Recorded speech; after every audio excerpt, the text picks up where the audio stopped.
Evangelho de Jesus Cristo, segundo São Marcos, dessa vez. O texto é conhecidíssimo, por favor, Marcos 9. E nós leremos, irmãos, um texto maior, mas nós vamos ler de 2 a 29. Vamos ler porque o texto ele próprio é uma pregação. Eu estou lendo a Bíblia de João Ferreira de Almeida corrigida. A melhor leitura desse texto é na Nova Almeida atualizada.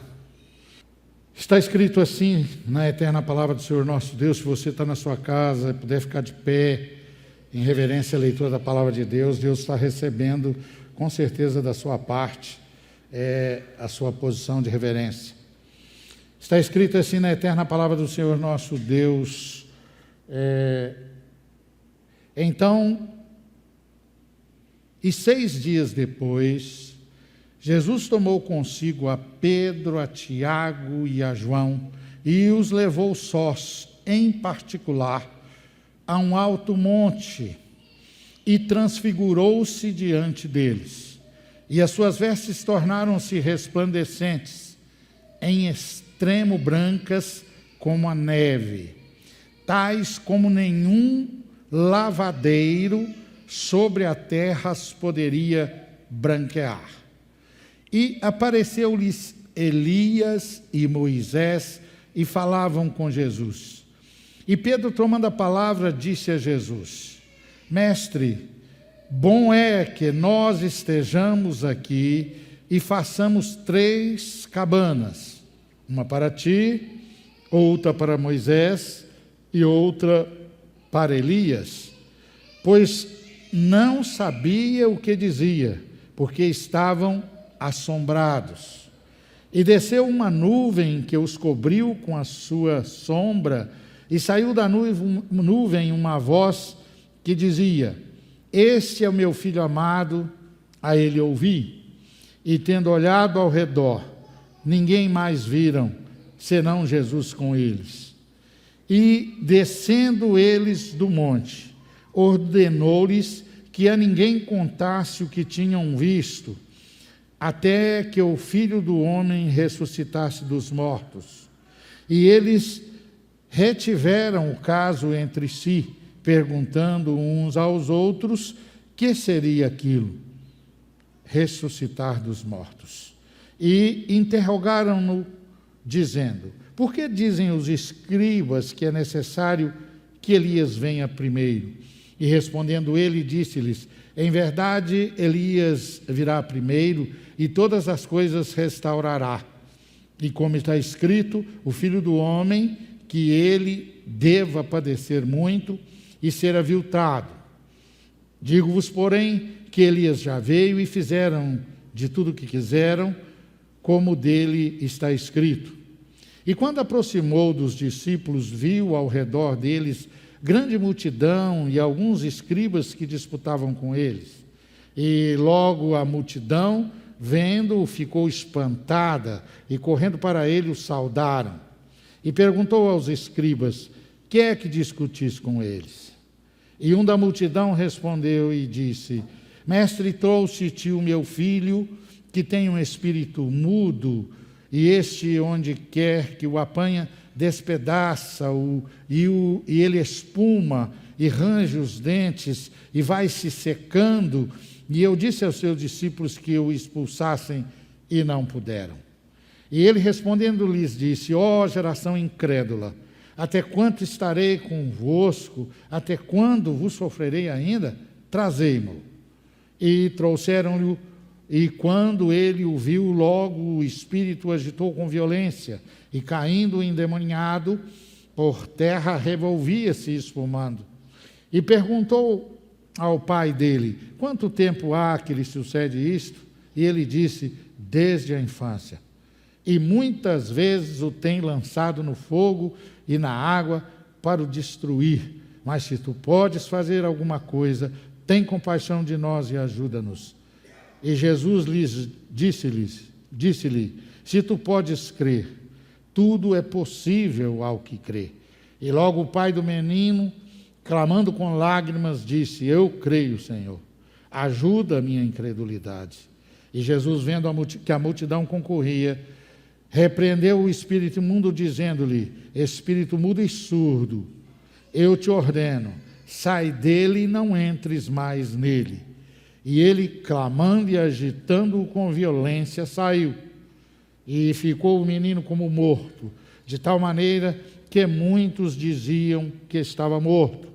Mas Jesus, tomando-o pela mão, o ergueu, e ele se levantou. E quando entrou em casa, os seus discípulos lhe perguntaram à parte: por que não pudemos nós expulsar? Disse-lhes: essa casta não pode sair com outra coisa, a não ser com oração e jejum. Meus irmãos, esse texto de Marcos é um texto muito rico, eu já preguei nele algumas vezes, e estive meditando nele na semana subsequente, a última vez que falei aqui no Salmo 32, com respeito à pessoa do Espírito Santo. E essa passagem, queridos, ela começa com uma ligação com o capítulo 8. Jesus fala com os discípulos por causa do capítulo 8, nesse capítulo 9.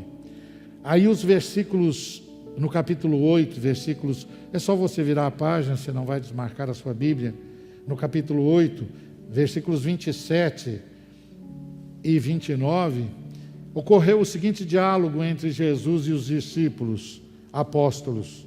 Então Jesus e os discípulos foram para as aldeias de Cesaré de Filipe, e no caminho perguntou-lhes: quem os outros dizem que eu sou? Os discípulos responderam: uns dizem que é João Batista, outros dizem que é Elias, e ainda outros dizem que é um dos profetas. Então Jesus perguntou: e vocês, quem dizem que eu sou? Respondendo Pedro, disse-lhe: tu és o Senhor e é o Cristo. Noutros evangelhos, Pedro responde de forma mais completa, a narrativa é mais completa. Pedro responde: tu és o Cristo, o Filho do Deus vivo. Meus amados, nesse momento Jesus está falando no capítulo 9 sobre esse diálogo aí, e ele está falando com Pedro, Tiago e João, essa panelinha que existia no jeque de Jesus, né? Essas pessoas que eram mais próximas dele. O apóstolo João era tão próximo que a Bíblia diz que ele costumava sentar perto de Jesus, não satisfazia em somente sentar perto dele. A Bíblia diz que João deitava no ombro de Jesus. Ele era muito próximo, muito íntimo de Jesus.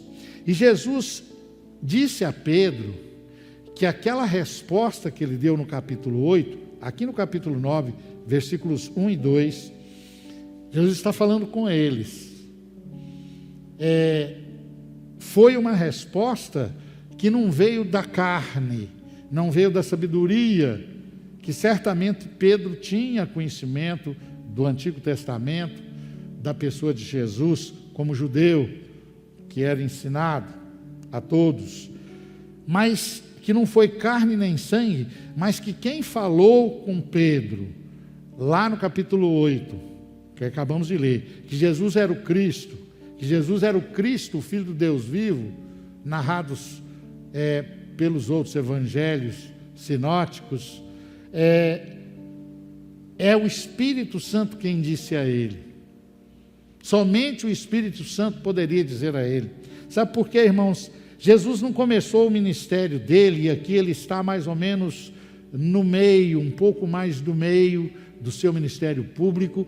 Ele não começou alardeando, anunciando quem ele era. Jesus pregava o Evangelho, as boas novas. Evangelho significa isso, as boas novas que ele trouxe do Pai, que ele ouviu do Pai, que foi ordenado pelo Pai que ele pregasse.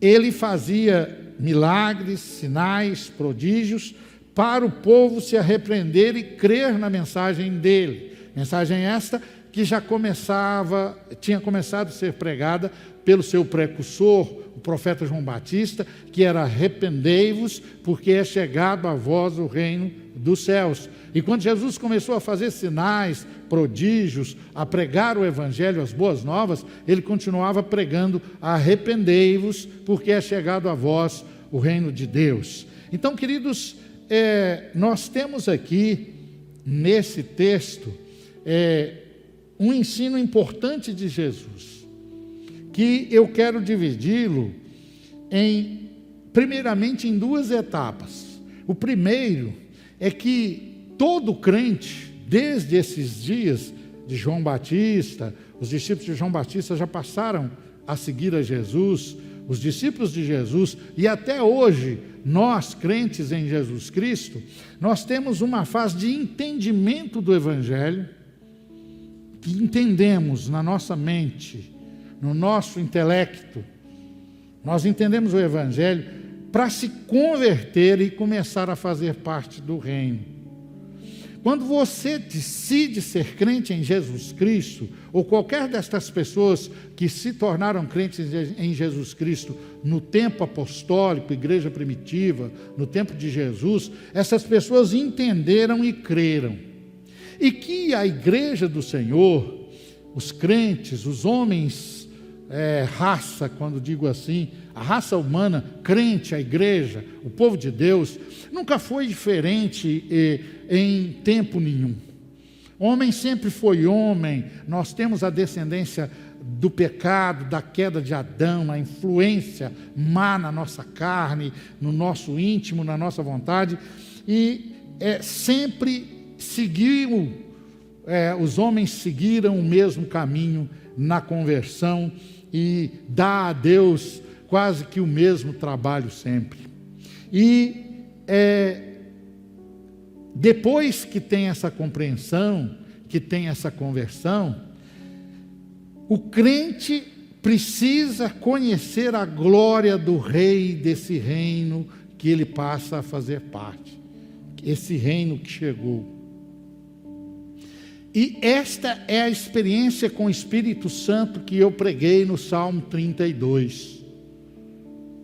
Nós ficamos 2 domingos em 3 versículos do Salmo 32, falando da pessoa do Espírito Santo.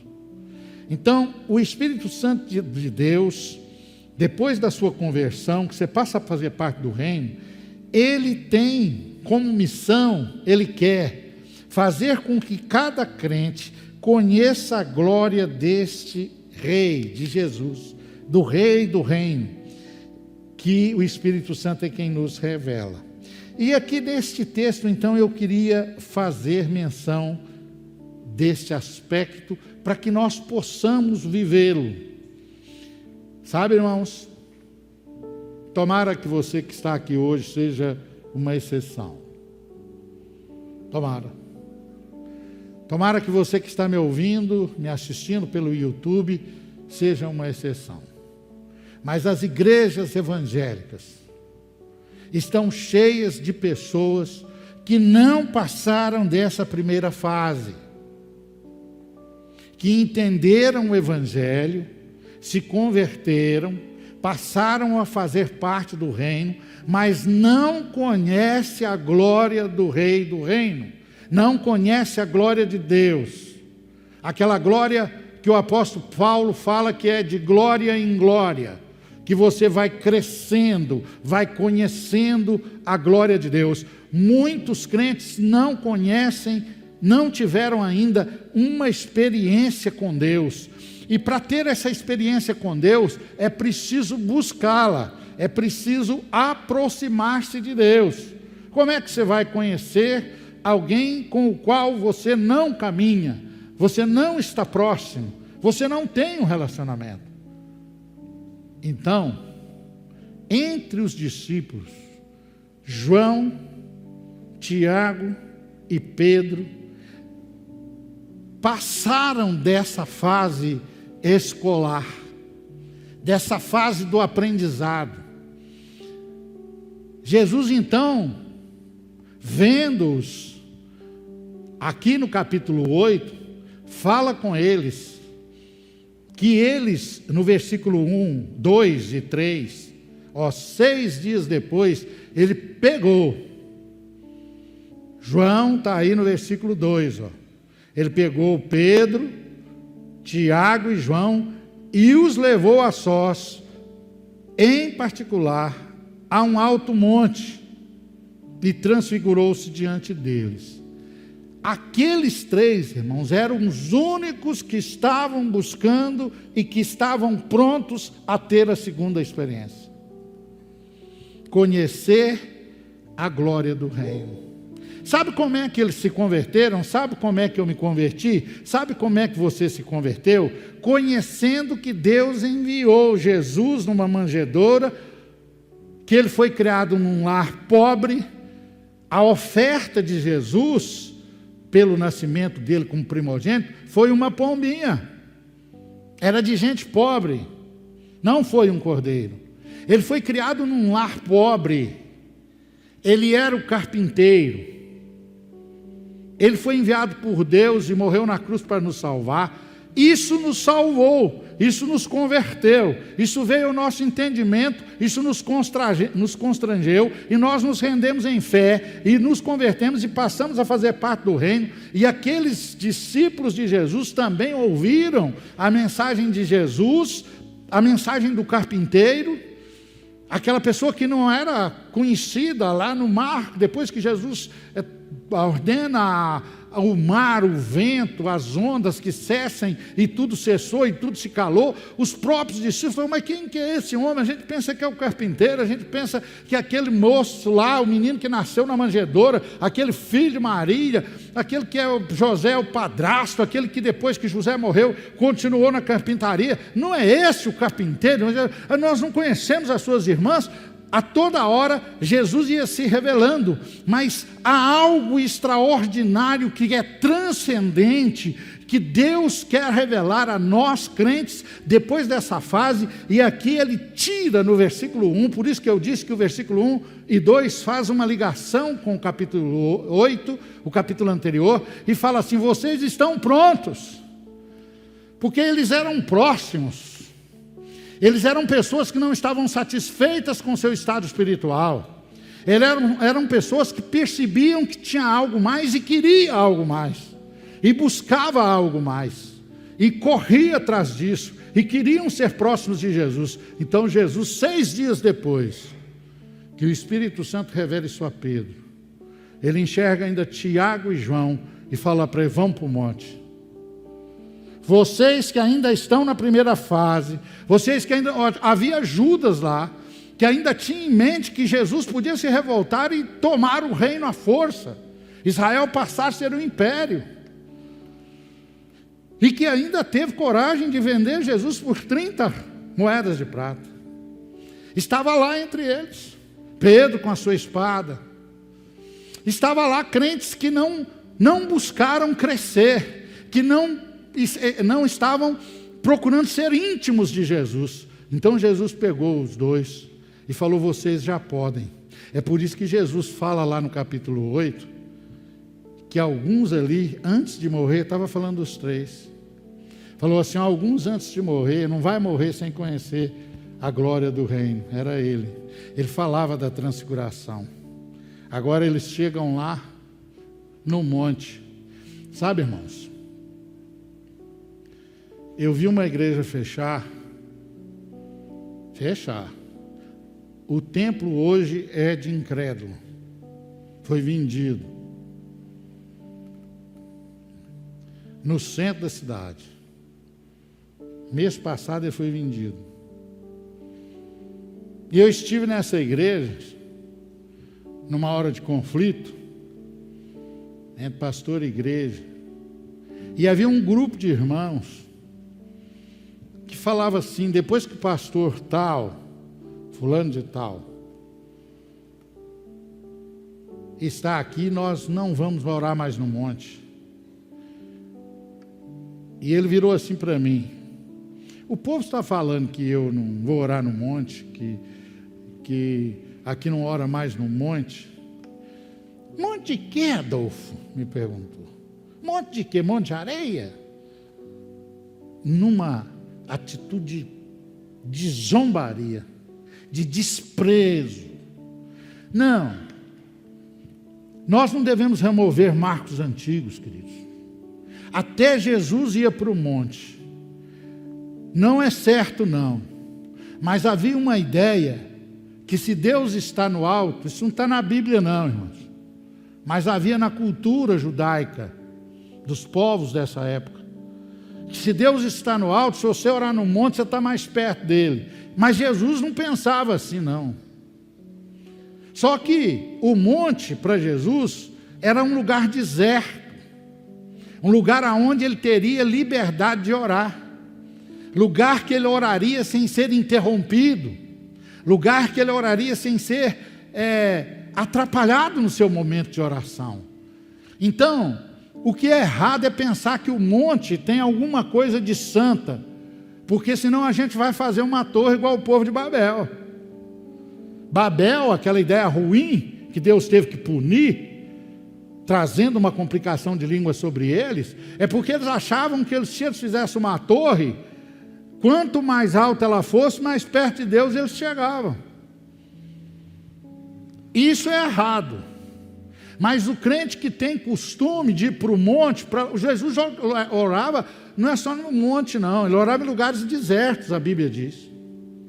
O crente que tem esse costume, não vamos remover os marcos antigos não, não vamos remover as nossas tradições não. Essa igreja é uma igreja que passou a pandemia, a gente volta a orar no monte, volta a orar nos lugares desertos, nos lugares específicos para orar, volta a dobrar joelho, buscar o batismo com o Espírito Santo. Nós não podemos nos satisfazer, queridos. Aqui Pedro, Tiago e João passam por uma experiência que nós precisamos desejar. Saiamos da comodidade, porque Jesus pegou, agora levou eles para o monte, para um lugar deserto, e Jesus começou a transfigurar. Eles começaram a ver que Jesus não era só o carpinteiro de Nazaré. Eles começaram a ver que Jesus, as suas vestes resplandeceram, que naquele homem que abriu mão da sua deidade, ele era Deus. Jesus quer mostrar isso. Isso está bem dentro de algo que Deus está querendo falar com a igreja. Eu estava em casa o dia que o nosso obreiro irmão Felipe falou sobre o versículo, não vos deixarei órfãos. Começou, queridos, no dia que Jesus nasceu, no dia que ele começou o ministério público dele, que ele chamou a si os seus apóstolos, começou aqueles que querem, aqueles que buscam, aqueles que têm o coração voltado para Deus, começou uma época da revelação de Deus ao homem, de Deus conhecer a Deus, do homem conhecer a Deus. Por isso que o profeta diz, conheçam, não fica só nisso, só no entendimento, só na conversão, conheçam e prossigam em conhecer a Deus. E ali os discípulos, os apóstolos começaram a ter uma experiência importantíssima, porque Jesus se transfigurou, queridos.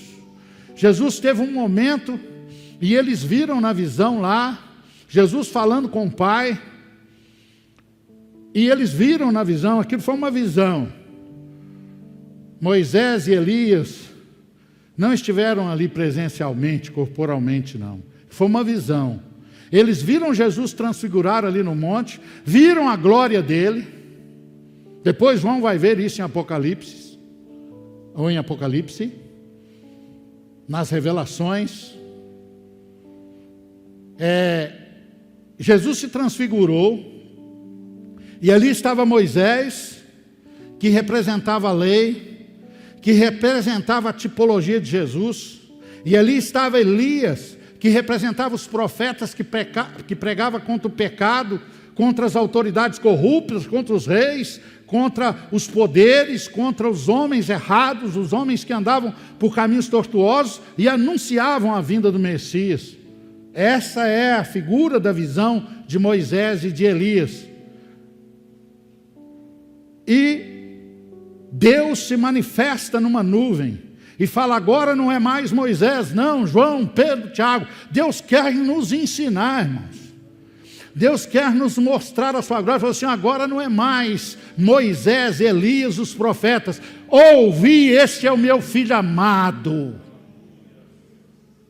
Ainda hoje, Jesus quer pinçar os crentes que querem conhecer a Deus de verdade, que não querem enfrentar a eternidade sem conhecer a Deus de verdade, e revelar a sua glória através da pessoa do Espírito Santo.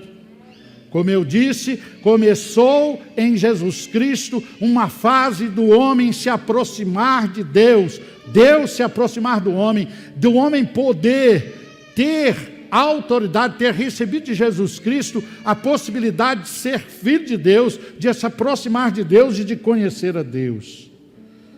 Aqui, queridos, imaginem, os discípulos não entenderam a princípio, mas eles presenciaram. Jesus demonstrou a sua glória.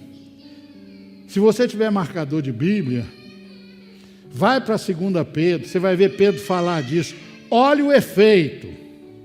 Sabe, depois da escola dominical, do Cefore, da leitura da palavra, dos rudimentos da fé, olha Pedro falando o que aquela visão, o que aquela experiência fez na vida dele. 2 Pedro, capítulo 1, queridos. Eu vou ler, você pode acompanhar aí o versículo 16 e o 17. Olha o que Pedro está falando. Ele diz assim, porque não lhes demos a conhecer o poder e a vinda do nosso Senhor Jesus Cristo, seguindo fábulas engenhosamente inventadas, mas nós mesmos fomos testemunhas oculares da sua majestade. E Pedro tinha ido ainda não, ele estava falando daquela visão. E diz assim o 17, porque ele recebeu honra, glória da parte de Deus Pai, quando, pela suprema glória, lhe foi enviada a seguinte voz: este é o meu filho amado, em quem eu me agrado. Deixa eu te passar um ensino aqui. Na hora que você for pregar o Evangelho, e crente que não está pregando o Evangelho, pode chorar, irmão. Arranja um lençol, que lenço é pouco. Se você não prega o Evangelho, se você não testemunha, se você não se ocupa disso, pode chorar, irmão.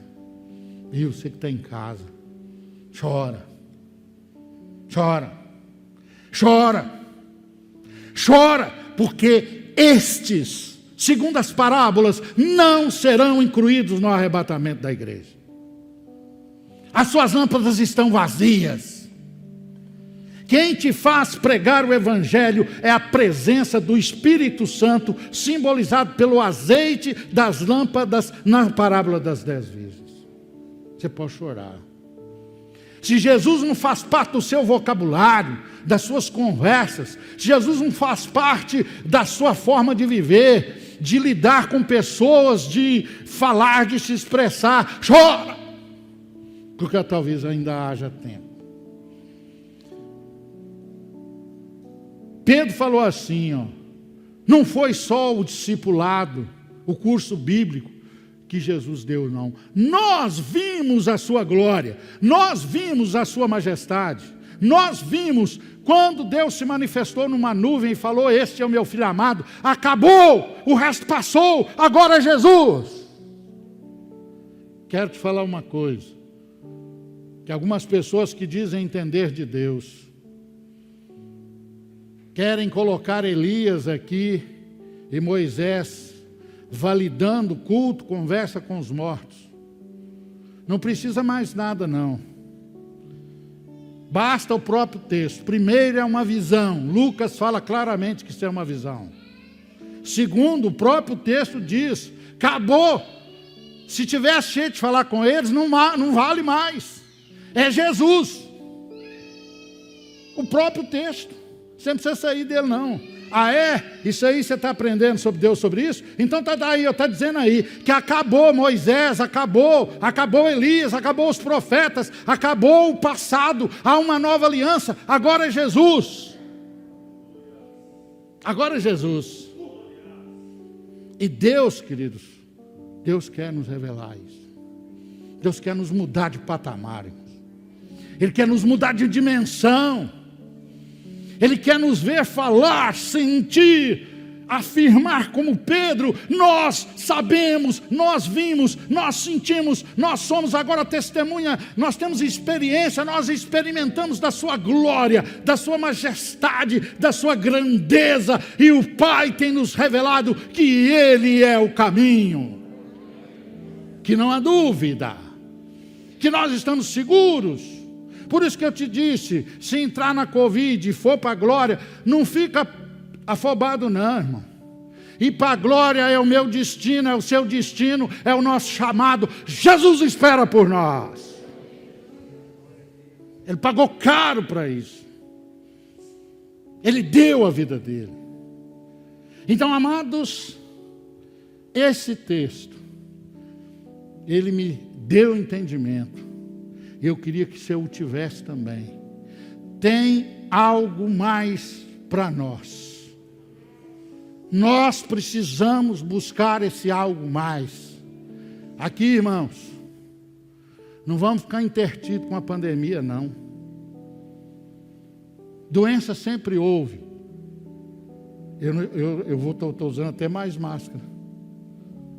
Eu agora estou com mais medo ainda, hein? Eu não estou incentivando você a deixar de fazer segurança, não. Isso é errado. Crente não faz isso. As autoridades não estão brincando, não. Há um vírus perigoso aí. É preciso usar máscara, é preciso distanciar, não deve aglomerar. É preciso desinfectar as mãos, lavar as mãos. É preciso ter cuidado, não desafie o perigo. Isso não é bíblico. O diabo tentou Jesus a desafiar o perigo. Ele falou: não tentarei ao Senhor Deus, que está escrito para não tentar. Não estou dizendo isso. Eu estou dizendo o seguinte: o mundo parou, a mídia parou, as pessoas pararam, e agora só se fala de pandemia. Não, irmãos, vamos falar de Jesus, vamos falar com Jesus, vamos ter vida espiritual, não vamos nos acomodar. Deus tem mais para nos dar. Há uma dimensão maior nos esperando. O apóstolo Pedro disse isso. E eu quero voltar para Marcos. Por favor, 9, 17 e 18. Para te dizer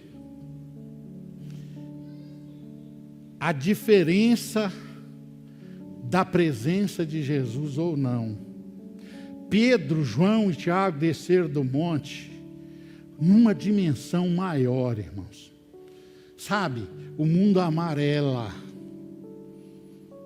As coisas da carne, as coisas dos homens amarela, perde o sentido. Deus resplandece como Jesus resplandeceu. A presença de Deus, irmãos, por favor, acredite nisso. Ela pode ser sentida mais do que você está sentindo a presença da pessoa que está perto de você. É isso que Jesus fez lá no monte com João, Pedro e Tiago.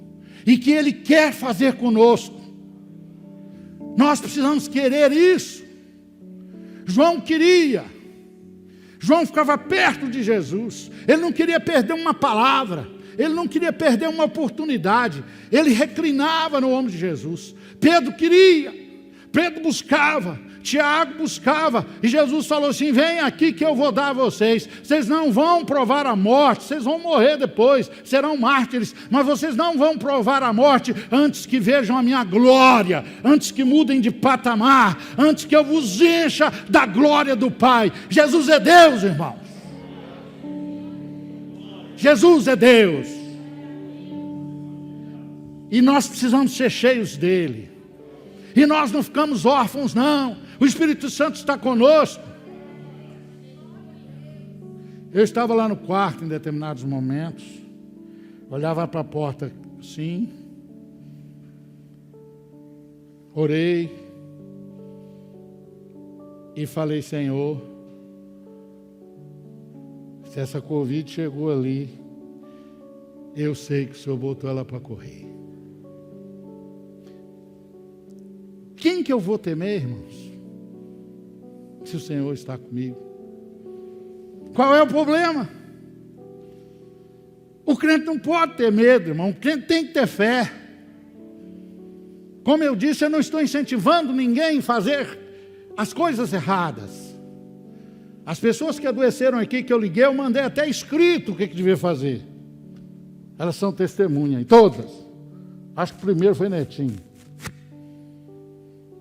Não mandei para a irmã Maura e para a Aline e para o Rodrigo, que eles me disseram que já estavam fazendo.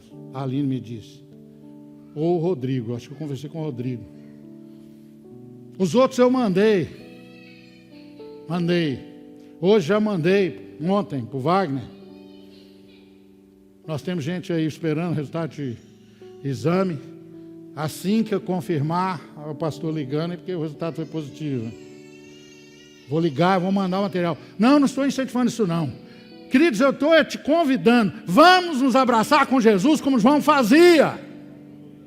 Vamos buscar, vamos querer, vamos dobrar os nossos joelhos, vamos subir de patamar, vamos nos encher de Deus, vamos conhecer a glória dEle, porque esse mundo, o pecado, as coisas erradas, as coisas que não são de Deus, vão perder o seu valor.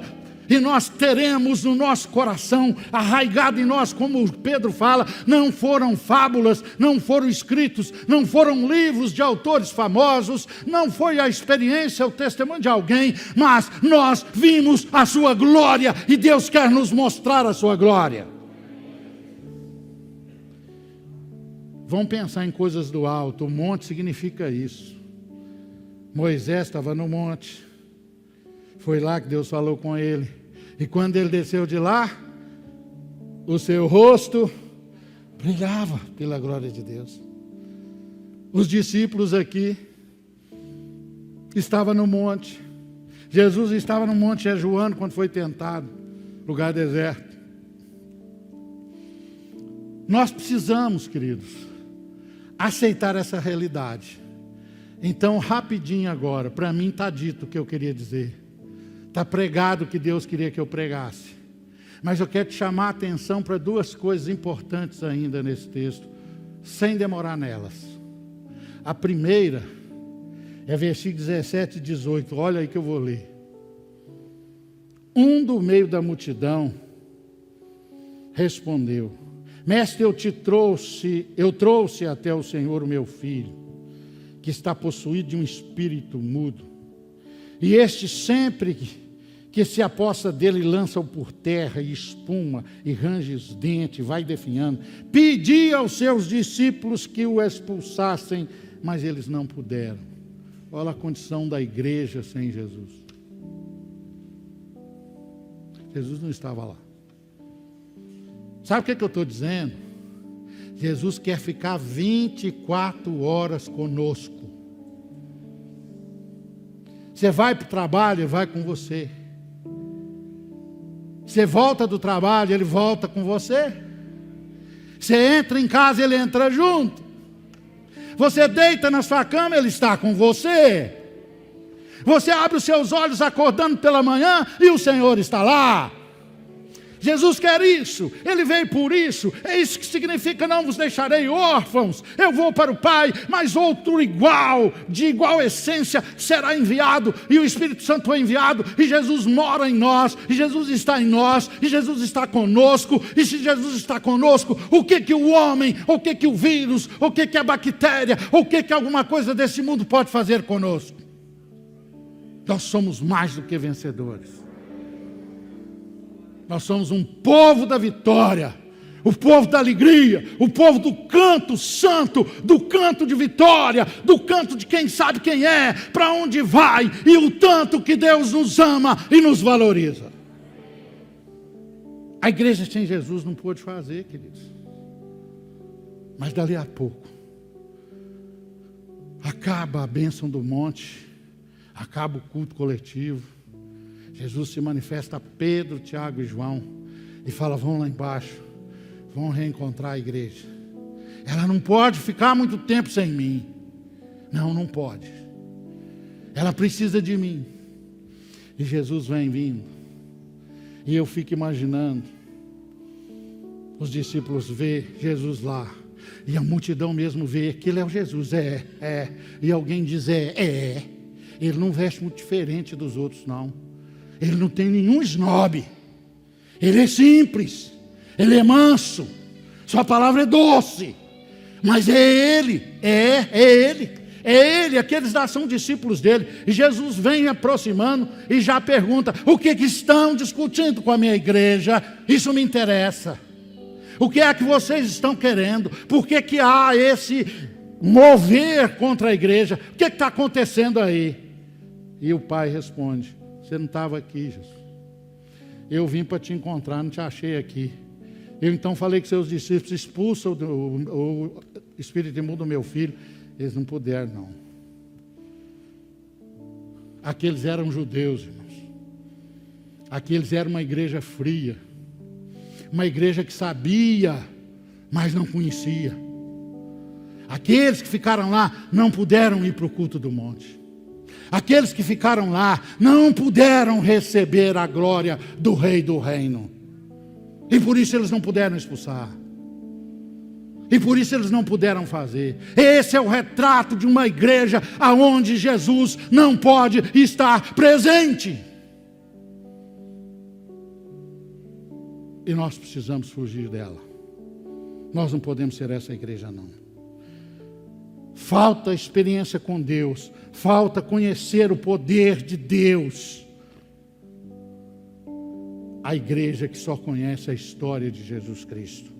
A outra coisa que eu não vou me ater é a igreja com Jesus. Jesus agora está lá. E ele pergunta. E logo o Pai responde. E versículo 25, por favor, aí de 9 que lemos. 25, 26 e 27. Estou terminando. Vendo Jesus que muita gente estava reunida, repreendeu o espírito imundo, dizendo-lhe: espírito mudo e surdo, eu te ordeno, saia desse menino e nunca mais entre nele. E ele, gritando e agitando muito, saiu, deixando como que estivesse morto, a ponto de muitos dizerem: morreu. Mas Jesus, tomando-o pela mão, o ergueu e ele se levantou.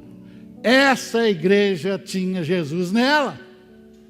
A igreja mudou, nós também podemos mudar, queridos. Um minuto antes não tinha Jesus, não tinha milagre, não tinha sinais, não tinha manifestação, não tinha glória de Deus, mas agora Jesus falou assim: eu sou o Senhor da igreja, esse povo está reunido aqui por minha causa, pelo meu chamado, eles são meus, traz o menino aí, traz o menino aí. E a Bíblia diz que trouxe o menino, e agora Jesus está ali, o poder de Deus está ali, e aquele menino foi restaurado. Os irmãos observam que o pai falou assim: ele tem um espírito mudo. Mas Jesus sabia que era mudo e surdo, porque Jesus é a revelação de Deus ao homem. E falou: espírito mudo e surdo, sai dele. Aqui é uma igreja com Jesus, Jesus diz para ele. Aqui é uma igreja com seu Senhor, com aquele que a chamou. Sai dele. E tem mais: nunca mais volte a entrar nele, porque a vida com Jesus é perene, é eterna, é constante, e Jesus tem todo o poder no céu e na terra. Então minha conclamação é essa: vamos mudar de patamar, irmãos. Vamos mudar a igreja. Vamos querer a igreja. Vamos desejar. Vão orar, vão ler a palavra, vão buscar, e Jesus vai nos mostrar a sua glória. E os nossos cultos e reuniões serão com a presença dele, e os espíritos imundos vão sair, e os doentes vão ser curados, e os que não são salvos vão ser salvos, e os que não são libertos serão libertos, e o poder de Deus será a nossa fachada, a nossa propaganda, o nosso nome. Seremos conhecidos por ser um povo de Deus. É isso que Deus quer para mim e para você. Nós não estamos sozinhos, não. o autor da vida, aquele que Deus deu todo o poder no céu e na terra, aquele que venceu a morte, aquele que o nome está acima de todo nome, não nos deixa sozinhos.